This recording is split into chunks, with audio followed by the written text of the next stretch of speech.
back to another segment of Hats, Tats, and Stats. I am still the Nickel City Nightmare, Derek Jaws. This is Ghost Rider, Taylor Sekatursky. Yeah, Nicolas Cage. Came up with the nickname, Ghost Rider, fiery head, red hair. Oh, that's what you did there, huh? Yeah. Well, so long way to go. So not Nicolas Cage. Nicolas Cage light. Okay. Good enough for me. So here we are with our Week 3 preview. We are here at the Route 78th Street Bar, still dealing with our location change. We're getting something. Well, Week 3, the Bills take on the Vikes in Minnesota. I'm going to Minnesota. I'm super pumped about it. Yeah? Super pumped about it. Mostly for, the new stadium, because I have my high hopes, obviously, but I dread how this game is going to go. But I'm excited to go there regardless. It's going to be a good time. Looking forward to it. But yeah, it's a tough matchup we got here. It sure is. It's not looking good, but, weird things have happened. Well, that's why they play the game. That is why they play the game. I got some keys to the game here. I personally think the key to it is going to be our defense has to stand up and play like they did in the second half against San Diego. It's we're not going to win any games if we can't stop people, because our offense is just not going to put up 35 points. You know what I mean? We need to stop people. John Madden once said the team that scores the most points is going to win the game. So he's a genius. I don't think he was wrong. He used to be on the cover of a lot of video games. I remember that. That's very true. Actually, I think I own the first computer Madden football that came out. Yeah. That was when it was just Madden football. It wasn't even like. Yeah. There wasn't a year on that or anything. Those old PC games, good. Those are great. So it's if we don't stop people, we're in trouble, and our defense needs to look different. That was what we were told was supposed to be improved this year, and it looks absolutely worse. It's a sieve at that point. Swiss cheese. So I'm excited for Allen. I'm excited to see as he progresses from week to week. I'm excited at the fact that he's going to take his shots, and we're at least going to look like we're putting something on offense out in the field there. But again, if our defense gives up 31, we're in trouble. Yeah. So. I think one of the things that we have to do to slow down their defense here is got to run the football. Got to run the football. Yeah, it's got to be early, and it's got to. It's got to be productive. But again, we can't fall behind. Right. So if we're down 14 in the first quarter, that run game is going to look non-existent real quick, just like it did against the Chargers. And that's, that's why the defense was my first key, and it's something me and you pointed out to me a few times, and there's actually video proof of it all over Facebook right now. Jerry Hughes looked really good last game, except for the fact that the guy he was going against got away with about 900 false starts. Yeah, Jer Bear gets off the ball, and the left tackles, he's fairly consistent in his up the field rush, and left tackles know this. And you sat down the aisle from me, and I was yelling at you all game. That man, every time the Chargers passed, their left tackle jumped. Because he had to. Because if he didn't, he got beat. Every time. And he proved it, because if he didn't jump, he got beat. Yeah. And it was frustrating to watch. It was really frustrating to watch. When you got a guy who can get after the quarterback, and that's the name of the game. Any quarterback who gets hit a lot isn't going to play well, and that's the on-field key to beating Tom Brady. And every quarterback on the planet. Yeah, if you can do that, if that's the key to beat the best one, the ones that aren't as good as him are going to struggle too. Yeah, it was, like I said, it was very frustrating to watch. So to me, he'll be a big key to this game, because Cousins looks good, so we got to knock him off his spot. We got to disrupt the timing. And if I watch Tremaine Edmonds get put on a running back all day again, we are in trouble. Because I'm sorry, but I don't know a lot of middle linebackers that are covering running backs one-on-one on option routes out of the backfield. And we put him in a horrible place last week. I felt bad for him. It was hard to watch. Just hard to watch. And Rivers, of course, who has been in the league for 35 years, just picked him apart. Right. And I felt bad for him. It was, I didn't expect him to make those plays, and nobody should. It was just unfair. Yeah. But again, with McDermott calling plays, maybe it'll look different, but I need to see something different from our secondary, because we don't have the greatest pass rush, And without a pass rush, I don't understand playing a soft zone. It's just a recipe for disaster. None of it makes sense to me, and I hope it looks different this week. This is the equivalent of our flag football team calling 5 across on goal line plays and just giving up touchdowns behind us all day. Welcome to Moe's. Welcome to Moe's. My last thing, and we kind of talked about it last segment. I want to see more screens. I thought one of the things our offense did last year that I really liked, and I wasn't a huge fan of our coordinator, our screen designs were awesome. Yeah, last couple of years, actually, I would say it was a big key to our offense. At one point, I was surprised we ran it so much and still was running it well. I just assumed at some point people were going to start to pick it up, and they never did. So I don't understand why we're not doing it. I don't know if we have just not, whether it's our confidence in our quarterback play or if we don't think our offensive line can pull screens off. But as far as I'm concerned, that offensive line gets beat so bad anyways. Why just let them through and run the screen? Right. And what's the difference? We're already halfway there anyways. Yeah. Just run the screen behind them. So I don't disagree there. And I mean, like I said, watching some of the play design last year, you're getting like some of the stuff that they did. It was weird guys that they were lead blocking the screen with. It was a backside tight end and a front side guard that somehow like. You think that play where I wandered downfield looked like I'm lost on work, do you? Like, that's what it looked like. It looked like these two guys just whiffed on somebody and just wandered over here. It's a pitch to Johnny. And then next thing you know, we got some backside screen running for 25, 30 yards. And it was, I'm sitting there going, me and you talked about this. We watch a lot of line play before the ball leaves the quarterback's hand. And I'm watching this going, this is sick. Yeah, and that's a great way to get Shady involved, too, because we haven't done that either. And I don't care if we hand it to him or throw it to him, but he should touch the ball 40 plays a game as far as I'm concerned. Yeah. Just give him the ball. Find ways. But that'll be interesting, too, with the rib injury, so whether he's 100% or not. But I would like to see more Murphy. Yeah.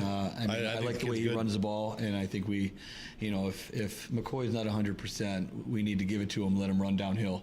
He reminds me of Jackson. Jackson wasn't the flashiest runner, but he would put his head down. He would fall forward all the time. You knew you were getting 3 to 4, and I need to be ahead of the sticks because I have a rookie quarterback. So all the little things. We need to play solid football. It's got to be fundamental at this point. Yeah. Any other keys to the Bills game that you can think of? Yeah. Don't rough the passer. I don't even know what that means anymore, but we can't do it. So don't hit them high or low or in the middle. Don't land on them. Don't not land on them. Yeah, don't pick them up. Don't throw them. None of that. Don't pick them up and put them down. Yeah, but just pull his flags. Oh. Yeah, that's how you do that. That there's an idea. There is. They might as well just wear red jerseys at this point. It's embarrassing. Remember what I said about red shirts in practice? It's kind of like a street light, right? So yeah, that's my sarcastic take on the NFL from last week and the week prior. I mean, it's affecting outcomes of games, and it scares me to see where we're going. And I understand the premise of protecting these people, but I mean, they're wearing pads for a reason. We all signed up to play the game, so right. Well, if I can't touch you, what are we doing? I don't disagree, and I mean, I think we all thought the helmet rule would be the biggest one this year, but I mean, it's been bad. The fact that they thought they were going to regulate that was just stupid. I'm sorry.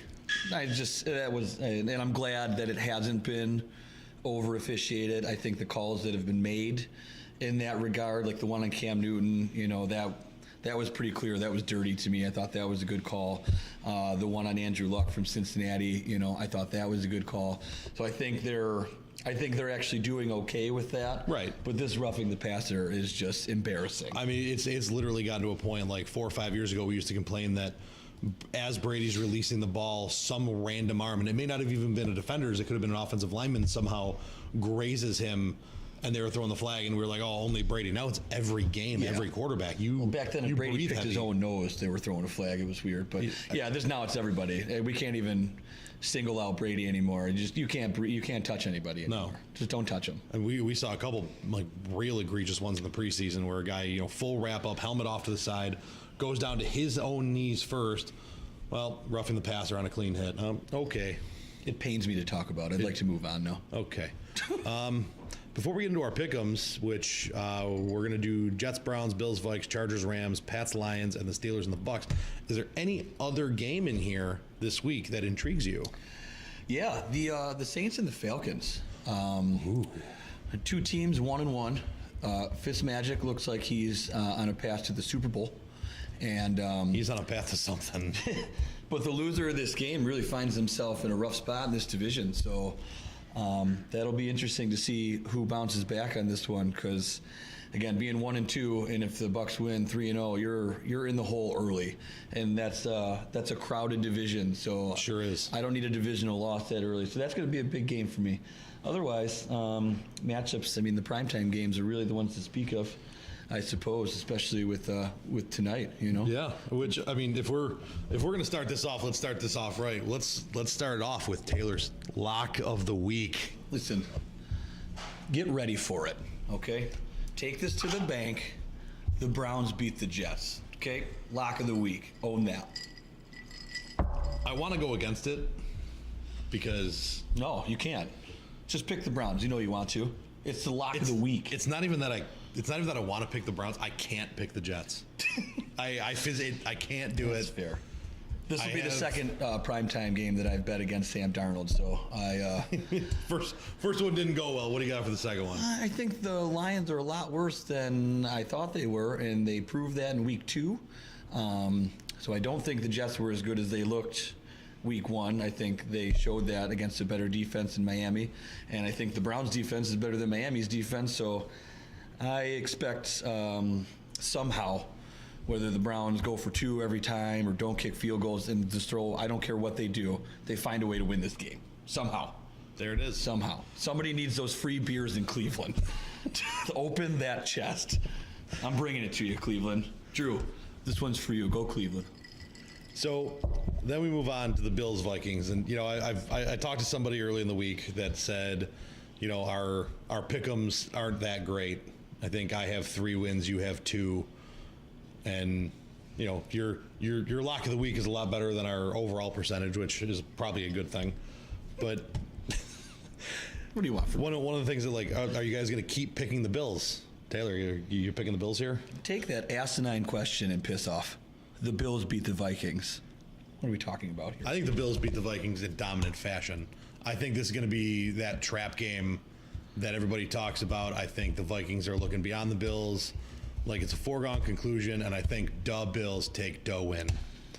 Well, as long as we make Minnesota kick field goals. Oh, Dan Bailey's back. That's maybe he's rough. Maybe he's rusty. Who knows? I haven't seen him kicking in my backyard. I know I have been. Go Bills. I want to see the goalposts back there.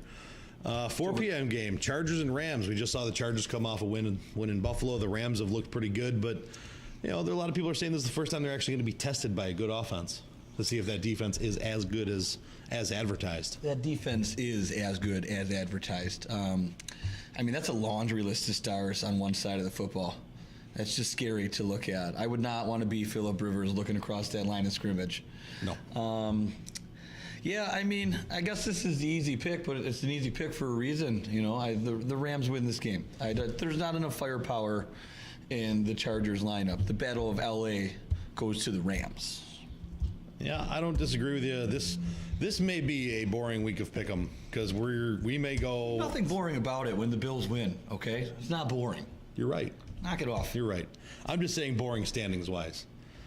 Sunday Night Football, we got the Pats going to the Lions, the father against the son, the prodigal son. This is the year of the demise of New England. I'm excited about it. I think Matt Patricia gets his crap together. I think he knows all Billy's little secrets, or at least I hope he does. He should be listening in all those meetings. So I'm looking for the Lions to bounce back on this one. This is hopeful. This is a hopeful pick, okay? So what do you want from me? Go Lions. I hate Belichick and Tom Brady. He sits when he pees and wears Uggs. Mouth kisses his children in awkward ways. These are my football tips, okay? This is my professional analytical data on New England, and they suck. Well, just in the name of parody, and I can't believe I'm saying it, but I just don't think the Lions got it. And I think even a half-assed Pats team takes them down. And I don't want it. I don't want it, but I have to. That's trash. If I had a lock of the week, this might be it, but I don't. That's your thing. I'm gonna, put that in the Jaws Penitentiary maybe or something. I don't know. That's great. That's great. Good for you. Little topical humor there for you guys. Last but not least, the Monday Night Football game, the hapless dumpster fire. Yeah, what's going on over there? Failed abortion that is the Pittsburgh Steelers. Wow. Yeah, I mean, it's that bad. Wow. I mean, you got your all-pro running back locked out, not coming, and then getting mad that people are upset about him not showing up. Yeah, wasn't he just auditioning for like Miami Vice or something? I saw him on a jet ski in Florida somewhere. That makes sense. He's living his best life. When you've given up $1.7 million so far this year in 2 weeks. $800K a week. Yeah. $800K a week, and he's still on a jet ski somewhere in Florida. And I don't have a pot to piss in. That's fair. We should buy a boat. And now you add in the Antonio Brown drama where, he says trade me, but then he said it was just firing back at somebody who was talking crap, and then it was just he was frustrated that they're losing, And when is Antonio Brown not the center of drama? I mean, he's creeping up on TO status. He's getting there. It's just shut up. I think the two good things that they got going down in Pittsburgh right now, Juju Smith-Schuster, and whatever the hell that guy's name is that's not Le'Veon Bell. Connor. Yeah. Great haircut. AB, I don't get it. He was targeted 17 times. What are you crying about? You are the offense. And losing. Yeah. He's crying about losing because he's a loser. They take on the Fitz Magical Bucks. Yeah, this pains me to say this because I want to pick the Bucks here, and I should pick the Bucks here. But I have this weird feeling that all this momentum in 2 weeks and all the uproar, I think everything goes real backwards in this game, and the Steelers find a way to win, and the noise gets reversed. Winston, this is his last week. He's coming back next week. I feel like Fitz might be a little pressed on this one, and it's not going to go their way how everyone thinks it's going to. So, Pittsburgh for me. Well, I'm going against you again. I think Fitz Magic is riding some kind of magic wave. I don't know what magic wave he's on, but I want to get the fook on it. It's this unicorn dust. Oh my God! Whatever he's got going on, I want to get on that bandwagon because I like it. I'm rooting. I like it a lot. I'm rooting for him. I'm rooting for him. I'm picking him. I'm taking the Bucks, and I think I think he's gonna throw a Conor McGregor style press conference that tell Jameis Winston to go find a new job bagging groceries somewhere because that's his team. God, how great would that be? That would be awesome. Could you imagine the savagery? Well, considering, I don't know if you saw it, but apparently Mr. Winston sent out a group message to all quote unquote his receivers this week that said, or this past week after the win, and said, "Good game." Yeah, I'm sure Jackson rubbed him the wrong way when he made it clear where his stance was, who he wanted to be playing. But I can't really blame the man because he wasn't getting the football when Winston was in there, and now the Bearded Wonder is stuffing him. So I want him to keep playing too. Well, I mean, there you have it. We got our pick'ems in. You're locked in for the week. Go Browns. I'm debating building a penitentiary for someone. I don't. We'll figure that out. We'll figure that out. Anything else for the good of the order for week 3 here? No, I've expressed enough hot air. I hate the Patriots. I'm leaving it at that. So Ghost Rider hates the Patriots, and the nightmare's all about Fitz magic because really I just like the beard. Got you. Thanks for tuning in. We'll catch you guys next time. See you in week 4. Right.